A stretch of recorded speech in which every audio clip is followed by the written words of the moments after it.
Madame, Monsieur, bonsoir. Merci de nous rejoindre et bienvenue dans votre journal à la une. Le président de la République du Venezuela, Nicolás Maduro, effectue une escale technique à Alger où il a été accueilli par le Premier ministre Nadir Arbaoui.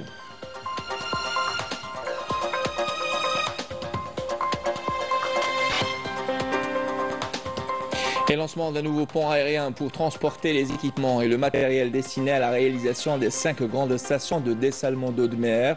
Et dans ce 19h, on s'intéressera à l'une de ces 5 stations, celle de Fouca, dont les travaux de réalisation avoisinent les 85%.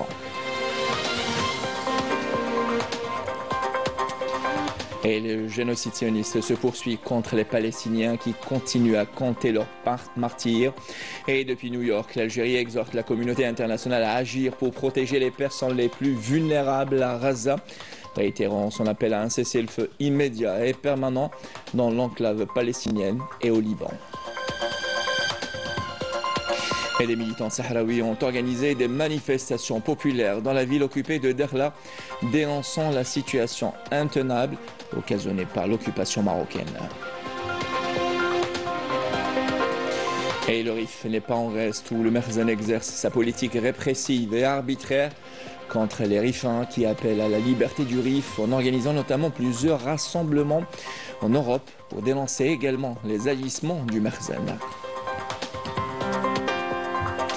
Voilà pour l'essentiel de l'actualité en titre. Merci pour votre attention. Le président de la République du Venezuela, Nicolás Maduro, a effectué aujourd'hui une escale technique à Alger. À son arrivée à l'aéroport international Houari Boumediene, le président vénézuélien a été accueilli par le Premier ministre Nadir Arbaoui.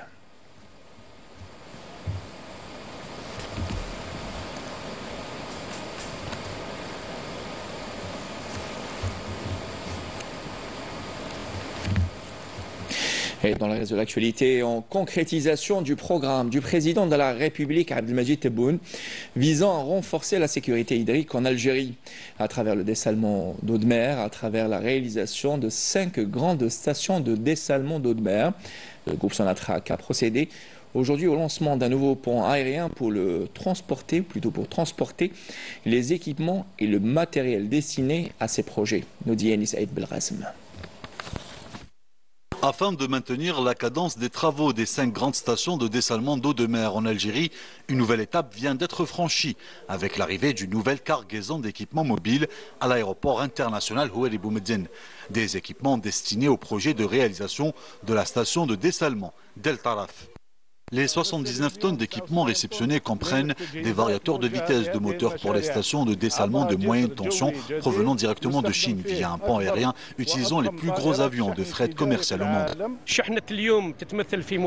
Cette cargaison en provenance de la République de Chine comprend des variateurs de fréquence électronique VFD Variable Frequency Drive pour moyenne tension. Cette mesure s'inscrit dans le cadre de l'opération relative à la réalisation des projets de dessalement de l'eau de mer en raison de leur importance vitale et leur lien direct avec la sécurité hydrique de l'Algérie et que les hautes autorités du pays comptent réaliser. Pour rappel, l'AEC, filiale du groupe Sonatrach, avait réceptionné en septembre dernier la première cargaison de pompes en provenance du Japon destinée au fonctionnement des grandes stations de dessalement de l'eau de mer. Et l'occasion pour nous dans ce 19h de s'intéresser à l'une de ces méga stations, celle de Fouca, dans la wilaya de Tipaza, une station de dessalement d'eau de mer censée participer à assurer la sécurité hydrique du pays. D'une capacité de 300 000 m3 jour, ce projet dont le taux de réalisation avoisine les 85%, une fois achevé, il devra alimenter les wilayas d'Alger, Blida, ainsi que la partie est de la wilaya de Tipaza, nous dit Amina Saïdji. S'étendant sur une superficie de 7,15 hectares, le méga projet de station de dessalement d'eau de mer Fouca 2 avance à grands pas. Située entre la ville d'Alger et la ville de Tipaza, cette station devra produire jusqu'à 300 000 m3 par jour, ce qui permettra d'alimenter les citoyens de la région ouest d'Alger et une partie de la wilaya de Blida. Nous sommes en phase d'installation des équipements de la station de dessalement d'eau de mer. Nous les avons presque tous reçus. Le chantier avance bien. Les différentes étapes de montage sont en cours, depuis l'acheminement des équipements jusqu'aux essais techniques pour la mise en service finale. La station compte 7 pompes haute pression pour la production d'eau à travers les membranes, ainsi que des filtres pour éliminer toutes les impuretés de plus de 5 microns avant de passer à l'étape de l'osmose inverse. Nous avons mis en place tous les moyens humains et matériels possibles. Concernant la main-d'œuvre, nous avons mobilisé 1540 ouvriers, entre cadres et ingénieurs algériens diplômés des universités et centres de formation algériens. Les matériaux de construction sont également locaux. Le taux d'avancement des travaux de la station de dessalement d'eau de mer Fouka 2 de Tipaza est actuellement estimé à près de 85%. Une fois en service, elle garantira un approvisionnement fluide pour la wilaya de Tipaza grâce à la station de dessalement Fouka 1 qui sera entièrement dédiée à cette région. Et dans le reste de l'actualité, l'Algérie a exhorté hier à New York la communauté internationale à agir pour protéger les personnes les plus vulnérables à Gaza, notamment les femmes, les enfants réitérant son appel à un cessez-le-feu immédiat et permanent dans l'enclave palestinienne et au Liban qui subissent une agression sioniste sans précédent. Benjamin a mis en exergue les efforts déployés par l'Algérie en vue de renforcer le rôle de la femme. L'Algérie a déployé beaucoup d'efforts en vue de renforcer le rôle de la femme et d'aider les artisanes de la paix à l'échelle nationale, régionale et internationale.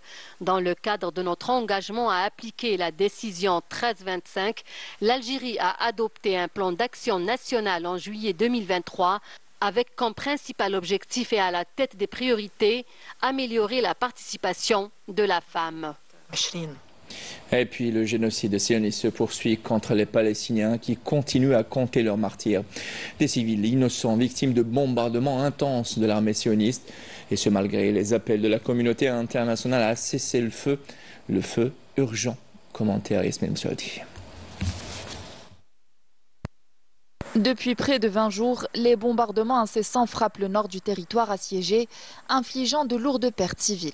Les hôpitaux sont saturés, les services de secours sont paralysés et certains secouristes ont été arrêtés.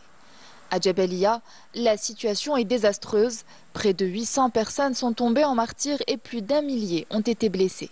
De nombreux corps jonchent les rues, leur récupération étant quasiment impossible sous les bombardements continus. Nous avons entendu le bruit intense d'une explosion qui a causé la mort de ma tante. Ma mère et ma sœur, quant à elles, ont été gravement blessées. Ces enfants, loin d'être des nouveau-nés, sont des blessés qui se battent pour leur survie après que leur famille ait été ciblée. Avoir échappé aux bombardements aériens et terrestres ne les protège pas car ils se retrouvent à nouveau menacés sur les lits d'hôpital au cœur d'une offensive qui continue de frapper les civils. Les forces d'occupation persistent à interdire l'entrée des médicaments et des fournitures médicales, aggravant ainsi la situation des blessés. Actuellement, plus de 150 blessés sont pris en charge, dont 14 en état critique, transférés au seul centre de soins en obstétrique. De nombreuses victimes nécessitent une intervention chirurgicale d'urgence, mais aucun chirurgien n'est disponible. Les cas qui requièrent de la neurochirurgie ou des soins orthopédiques ne sont pris en charge qu'au minimum. Face à cette situation, les heures et jours à venir risquent de voir de nombreux blessés succomber, faute de soins adaptés. Les récents bombardements ont ciblé des déplacés réfugiés dans une école du camp de Nusayrat et un centre d'hébergement situé à El Marazi, des régions qui étaient pourtant considérées comme des zones sécurisées par l'occupant sioniste. Ces attaques ont causé la mort de plus de 20 personnes et blessé de nombreux autres, entraînant des destructions massives. Malgré cette escalade de violence, de nombreux Palestiniens refusent de quitter le nord de Gaza, persuadés qu'aucun endroit ne leur offre de sécurité. Dans la bande de Gaza, il n'y a que des civils parmi les victimes. Les 2 tiers sont des enfants de moins de 10 ans. Des blessés ont été découverts dispersés sans soins appropriés, notamment au 3e étage, où des traces d'incendie compliquent davantage l'accès. Les forces sionistes ont bombardé l'hôpital Kamel Adwan dans la ville de Beit Lahia, au nord de Gaza, faisant des martyrs parmi les patients et le personnel médical, et endommageant gravement une station d'oxygène vital et une unité de soins intensifs. Et dans le dossier sahraoui, l'Observatoire universitaire international du Sahara occidental a exhorté vendredi le président français à reconsidérer sa position sur la question du Sahara occidental, jugeant essentiel que la France aligne sa position avec les arrêts de la Cour de justice de l'Union européenne, qui a confirmé une nouvelle fois le statut séparé et distinct dont dispose ce territoire par rapport à celui du Maroc. Selon l'UISO, cet arrêt renforce la légitimité du Front Polisario, reconnu comme l'unique représentant du peuple sahraoui et qui a désormais un accès garanti devant le juge européen, celui-ci ayant reconnu la recevabilité de ses requêtes. Et la ville occupée de Dakhla a été le théâtre de manifestations populaires organisées par des militants sahraouis pour dénoncer la situation intenable occasionnée par l'occupation marocaine, rapportent des médias locaux, nous dit Amina Saïdji. La ville occupée de Dakhla a été secouée par d'importantes manifestations populaires organisées par des militants sahraouis dénonçant la situation intenable infligée par l'occupation marocaine. Ces rassemblements marquent un regain de mobilisation contre le régime du Merzenne, témoignant de l'exaspération croissante de la population sahraoui face à la répression systématique subie par les Sahraouis. Les militants ont mené ces manifestations pour exprimer leur ras-le-bol face à des conditions de vie précaires devenues insupportables sous le joug marocain. Lors de ce mouvement, les manifestants ont pointé du doigt la détérioration des droits de l'homme et l'oppression constante. Fermement engagés dans leur lutte pour la liberté et l'autodétermination, ces militants ont réaffirmé leur détermination à se battre pour l'indépendance du Sahara occidental. Face à l'intensité des manifestations, les autorités marocaines ont répondu par une répression brutale, déployant les forces de sécurité et les forces militaires pour disperser les manifestants. Cependant, la détermination de la population sahraoui semble inébranlable, suscitant l'espoir d'un avenir de liberté et de justice, malgré tous les obstacles imposés par le colonisateur. Et au Maroc, de nouveaux rebondissements dans la célèbre affaire du logiciel d'espionnage Pegasus, qui met à nu le Merzenne. Les informations dévoilent que des journalistes, des personnalités politiques et des membres de la société civile ont été pris pour cible dans une série d'attaques cybernétiques démontrant la politique trouble et incertaine de ce régime dans ce royaume. Walid Yousfi. Le scandale du logiciel espion Pegasus qui a éclaboussé le Merzenne ces dernières années n'a pas encore livré tous ses secrets. Une méthode digne d'un régime mafieux. À mesure que le temps passe, de nouveaux éléments éclatent au grand jour, montrant l'implication du régime marocain dans une vaste affaire d'espionnage. Des journalistes, des personnalités politiques et des membres de la société civile ont été pris pour cible dans une série d'attaques cybernétiques. Le régime marocain utilise ces outils pour espionner les opposants, les politiciens et même les citoyens ordinaires. Cette technologie dont on Merzenne un pouvoir sans précédent pour surveiller les activités et interférer dans la vie privée des opposants à l'intérieur et à l'extérieur. Je tiens à souligner que ce type de coopération renforce la capacité du régime marocain à réprimer la liberté d'expression et les droits politiques et augmente aussi son contrôle sur la population en général. Le recours aux technologies de pointe à des fins d'espionnage est donc devenu monnaie courante au Maroc. Ces scandales mettent à nu les liens entre le Merzenne et l'entité sioniste, témoignant de la faillite du régime merzénien. Nous assistons à une intensification de cette coopération, notamment dans le domaine de la surveillance électronique et de l'espionnage. Cette coopération continuera probablement de s'intensifier. Et le régime marocain profite aussi de la technologie israélienne pour renforcer son contrôle interne, tandis qu'Israël obtient un point d'ancrage dans la région. Le régime marocain s'implique donc de plus en plus dans la stratégie sioniste d'espionnage à grande échelle, utilisant ainsi la technologie pour contrôler, manipuler et harceler les opposants, journalistes et personnalités politiques marocaines. Et le régime du Merzenne poursuit sa politique répressive contre les rifins. Plusieurs jeunes sont arrêtés arbitrairement. Des rassemblements sont organisés en Europe pour dénoncer les agissements du Merzenne et appeler à la liberté du RIF. Walid Yousfi de nouveau. Du kidnapping à l'usage de la force en plein rassemblement, le Merzenne mène une politique oppressive contre les habitants du RIF. Plusieurs centaines de jeunes rifins ont été arrêtés ou enlevés de force. Ils sont aujourd'hui détenus dans les geôles marocaines dans des conditions inhumaines. 4860 détenus ont été libérés. Ce sont tous des dealers de drogue, alors qu'une fois de plus, les détenus d'opinion rifins ont été mis à l'écart et croupissent toujours en prison. Mon fils aura toujours la tête haute. Je suis et je resterai toujours solidaire avec lui. Ça fait plus de 20 jours que je n'ai pas entendu sa voix. La punition divine existe, que Dieu punisse ceux qui ont fait du mal à mon fils.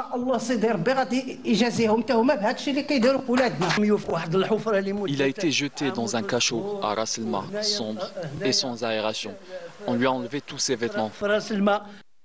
Des rassemblements sont organisés dans plusieurs grandes villes d'Europe pour dénoncer les injustices commises par le Marzen et mettre en avant les revendications des rifins. Nous, les rifins de Belgique, demandons l'indépendance de la région du Rif. La communauté internationale, l'Union européenne et l'ONU doivent revoir leur politique quant à la République du Rif. Rien ne pourra nous arrêter jusqu'à l'indépendance de notre pays. Nous sommes prêts à faire tous les sacrifices et même à mourir pour le Rif. Plusieurs organisations internationales des droits de l'homme ont appelé le Marzen à libérer les détenus rifins. Une requête commune a été déposée par ces organisations auprès de la Commission des Nations Unies, appelant à juger le Marzen pour ses crimes commis à l'encontre des détenus politiques rifins dans les geôles marocaines. Retour chez nous, et au dossier santé. Le ministre de la Santé, Abdelhak Seihi, a présidé hier soir à Alger l'ouverture du 16e congrès de la Société algérienne de la formation et de la recherche en oncologie, SAFRO, organisé en collaboration avec l'Association médicale arabe contre le cancer, AMAC. À l'ouverture des travaux, le ministre de la Santé a annoncé la création à Oran, début de l'année prochaine, d'un centre dédié à la recherche en oncologie qui sera suivi ultérieurement d'annexes régionales. Et santé toujours à l'occasion de la journée mondiale de la CMD, appelée aussi maladie Niemann-Pick type A et B. L'accent est mis sur cette pathologie génétique rare et sévère. Encore largement méconnue, elle touche pourtant de nombreuses familles à travers le monde. Justement, un traitement sera prochainement disponible en Algérie et il s'agit là de l'enzymothérapie qui reste à ce jour le seul traitement. Soulignons l'importance du dépistage précoce et de la sensibilisation. Plus de détails avec Yenny Saïd Belkacem. L'ASMD, connue également sous le nom de Niemann-Pick de type A et B, une maladie génétique rare et sévère peu connue. Elle est pourtant une réalité pour de nombreuses familles dans le monde. C'est une maladie de surcharge lysosomale qui pose actuellement dans notre pays un problème de diagnostic et de prise en charge. Pourquoi de diagnostic? Comme pour toutes les autres maladies rares, elle souffre d'un retard au diagnostic ou d'une errance au diagnostic, puisque les patients qui souffrent de cette maladie restent longtemps sans diagnostic définitif. Ça peut aller jusqu'à 10 à 15 ans. Une maladie rare qui affecte la capacité du corps à éliminer certains acides, entraînant une accumulation dans des organes vitaux. Ça commence généralement par une augmentation du volume de la rate, une augmentation du volume du foie, mais il n'y a pas que ça. On a dans cette pathologie particulière une surcharge au niveau des poumons, c'est la pneumopathie interstitielle diffuse, mais il y a aussi les cytopénies, une diminution du taux des plaquettes notamment, mais aussi une anémie par diminution des globules, du taux de globules rouges et une lymphopénie, une leucopénie par diminution des globules blancs.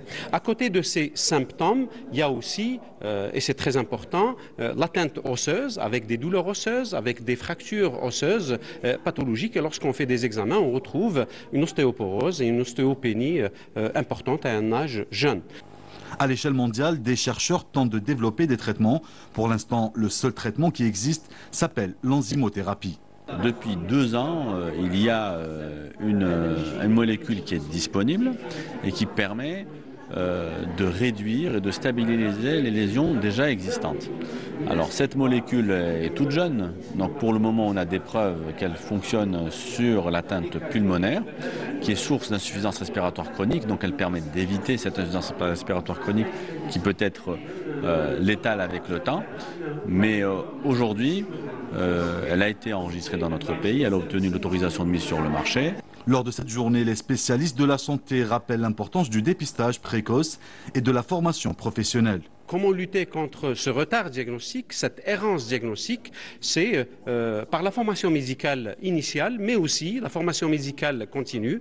Les médecins généralistes sont au premier plan, mais aussi les médecins spécialistes, les internistes, les pédiatres, mais pas que, puisqu'il y a les pneumologues, il y a les rhumatologues, il y a les orthopédistes, il y a les cardiologues, il y a les ophtalmos aussi qui interviennent, et les neurologues, bien sûr, qui interviennent dans cette pathologie.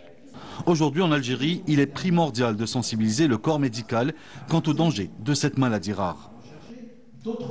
Et toujours au volet santé, une mission médicale étrangère spécialisée en chirurgie de plexus brachial, composée de spécialistes de renommée mondiale dans le domaine, est arrivée à l'hôpital de Benaknoul à Alger.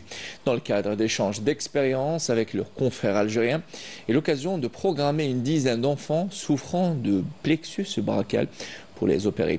Nous dit Naïm Alouelich dans ce reportage. Entourés de spécialistes algériens, les chirurgiens orthopédistes qui opèrent cette petite fille de 4 mois pour une paralysie du plexus brachial sont en mission à Alger. Cette équipe ausculte, opère et suit des dizaines d'enfants qui viennent des 4 coins du pays. Il a fallu plus de 2 heures pour venir à bout de cette première intervention microchirurgicale de haute précision. Les nerfs du cou sont arrachés dans la moelle. Donc on ne peut pas les réparer. Et on a à ce moment-là une opération spéciale qui consiste à prendre un nerf de l'autre côté et à amener ce nerf pour réparer le plexus brachial, c'est-à-dire permettre aux enfants de bouger ensuite, bouger la main surtout. On fait ça grâce, on a besoin entre les 2 nerfs de mettre un nerf artificiel qui est une chose très spéciale qu'on fabrique seulement aux États-Unis. Et c'est pour ça qu'il y a une équipe américaine qui vient et qui amène les nerfs. Cette chirurgie est très délicate. Je travaille avec le professeur Alain Gilbert depuis plus de 5 ans. Nous travaillons en groupe. Nous avons effectué énormément d'opérations en Algérie. Ces opérations permettent aux enfants de retrouver une vie normale, comme celle de se nourrir de façon autonome. Le plexus brachial est un ensemble de nerfs servant à la mobilité de l'épaule, du bras, de l'avant-bras et de la main. La lésion du plexus se fait en général lors d'un accouchement compliqué, ce qui conduit à une inertie totale de la main, d'où cette chirurgie qui rétablit peu à peu la mobilité du membre affecté. Je suis venue de Bijaya, donc je suis très contente de présenter aujourd'hui ici. Donc je suis un peu stressée, je ne sais pas qu'est-ce qui se passe parce que ma fille, elle a juste 4 mois, elle est maintenant au bloc. Donc Inch'Allah, Ya Rabbi, des bons résultats avec, je suis encore satisfaite des résultats de Gilbert. Outre le suivi, l'auscultation et les interventions sur des dizaines de patients, ces chirurgiens missionnaires forment également nos médecins à cette chirurgie particulièrement pointue. Donc ils viennent avec l'expérience, avec leur savoir-faire. Et là, nous, et également surtout les jeunes chirurgiens, viennent apprendre ces techniques. Et demain, on ne sera pas donc obligé, ou plutôt besoin d'avoir ces experts chez nous. On va les faire nous-mêmes. Donc c'est ça l'intérêt principal. Une fois l'opération réussie, une rééducation assidue sur le long terme est nécessaire pour que le malade retrouve un usage appréciable de son membre. Voilà qui termine ce 19h élicé par Mohamed Bouchen. L'information revient sur Canal Algérie à 22h30 et Salim Mirouh pour l'édition anglophone. J'aurai le plaisir de vous retrouver demain pour les éditions de midi, 19h. Bonsoir.